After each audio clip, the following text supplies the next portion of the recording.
दोस्तों, यह कहानी आपको मोटिवेशन देगी। जो आपको कम करने में मन नहीं लगता तो यह कहानी सुनती ही आपको मन लगने लगेगा। इस तरह की और कहानी सुनाने के लिए एंटर तो आए कहानी को स्टार्ट करते हैं। उत्तर प्रदेश के एक छोटे से कस्बे रामनगर की तंग गलियों में अमित नाम का एक लड़का रहता था। घर छोटा था लेकिन उसके सपने बड़े थे। उसका परिवार साधारण था। पिता एक छोटी किराने की दुकान चलाते थे और माँ घर का सारा काम करती थी। कस्बे के लोग ज्यादा पढ़े लिखे नहीं थे। यहाँ बच्चों को 10वीं के बाद दुकान या खेत में लगा दिया जाता, लेकिन अमित अलग था। उसकी आंखों में एक चमक थी, कुछ ऐसा करने की कि लोग उसके कस्बे को भी गर्व से याद करें। छोटी उम्र से ही वह किताबों में खो जाता। सरकारी स्कूल की लाइब्रेरी में जितनी भी पुरानी पत्रिकाएं, विज्ञान के मैगजीन और अखबार मिलते, वह सब पढ़ डालता। उसके दोस्तों को लगता अमित थोड़ा अजीब है, हमेशा पढ़ाई पढ़ाई। अमित को मशीनों से लगाव था। पुराने रेडियो, टूटे हुए मोबाइल और घड़ी के पेंच खोल खोल कर देखता कि अंदर क्या है। उसके पिता कहते, बेटा ये सब खेल खेल में ठीक है, लेकिन पढ़ाई कर और कोई नौकरी कर। हम गरीब लोग हैं, बिजनेस हमारे बस का नहीं। अमित चुप रहता, पर दिल में सोचता, एक दिन ऐसा काम करूंगा कि पापा को कहने का मौका न मिले कि ये सब हमारे बस का नहीं। स्कूल में टीचर उसकी तारीफ करते, लेकिन उसके क्लासमेट्स मजाक उड़ाते। ये वैज्ञानिक बनेगा, चांद पर जाएगा। वह हंसकर सब सह लेता। उसे पता था कि सपने देखने वाले को ताने भी सहने पड़ते हैं। 10वीं के बाद अमित ने साइंस लेने की ठानी। फीस ज्यादा थी। पिताजी ने अपनी दुकान से थोड़ा कर्ज लिया। अमित पढ़ाई के साथ साथ शाम को बच्चों को ट्यूशन पढ़ाने लगा। यही पैसे वह अपनी किताबों पर खर्च करता। 12वीं के बाद उसने इंजीनियरिंग एंट्रेंस के लिए फॉर्म भरा। बिना कोचिंग के उसने जी जान लगाकर तैयारी की, पर पहले साल में वह फेल हो गया। उस रात वह देर तक छत पर बैठा रहा। आंखों में आंसू थे। क्या मेरे सपने सिर्फ सपने रह जाएंगे? तभी माँ उसके पास आई और बोली, बेटा असफलता हार नहीं होती। जो लोग बड़े सपने देखते हैं उन्हें कई बार गिरना पड़ता है।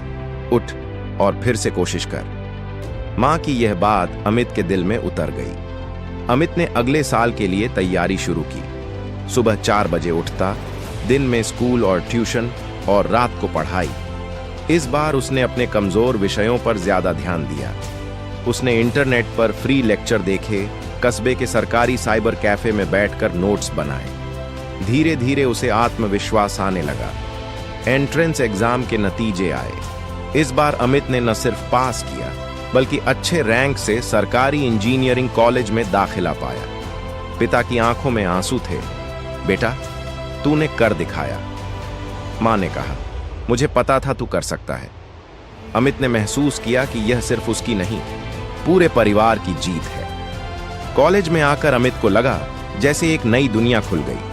यहाँ बड़े बड़े शहरों के बच्चे थे, जिनकी अंग्रेजी तेज थी, जिनके पास लैपटॉप, स्मार्टफोन और पैसे थे। अमित शुरू में घबरा गया, लेकिन उसने तय किया कि वह खुद को कम नहीं समझेगा। उसने स्कॉलरशिप के लिए आवेदन किया और मिल भी गई। हॉस्टल में रहते हुए भी उसने अपने शौक को जारी रखा। टूटे फूटे चार्जर ठीक करता, छोटे छोटे गैजेट्स बनाता। एक दिन हॉस्टल में बिजली चली गई।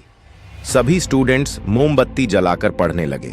अमित के दिमाग में आइडिया आया, क्यों ना एक ऐसा छोटा रिचार्जेबल लैंप बनाया जाए जो घंटों चले और सस्ता भी हो। उसने अपने कमरे में बैठकर डिजाइन बनाया, पुर्जे जुटाए और 15 दिन में पहला मॉडल तैयार कर लिया। जब उसने अपने दोस्तों को वह लैंप दिखाया, सब हैरान रह गए। उसने 10 लैंप बनाकर 250 रुपये में बेचना शुरू किया। जल्दी ही पूरे हॉस्टल में उसकी मांग बढ़ गई। अमित ने एक और बड़ा प्रोजेक्ट शुरू किया, सोलर चार्जर। पहली बार में वह फेल हो गया। पैसा डूब गया। दोस्त बोले, अब पढ़ाई पर ध्यान दे, ये सब बाद में। पर अमित ने कहा, अगर अभी छोड़ दिया तो सब खत्म। उसने डिजाइन में सुधार किया और फिर से लॉन्च किया। इस बार उसका प्रोडक्ट सफल रहा। कॉलेज के आखिरी साल में उसने एक छोटा स्टार्टअप बनाया, कस्बा टेक सॉल्यूशंस। उसका मकसद था छोटे कस्बों के लिए सस्ती, टिकाऊ और काम की टेक्नोलॉजी बनाना।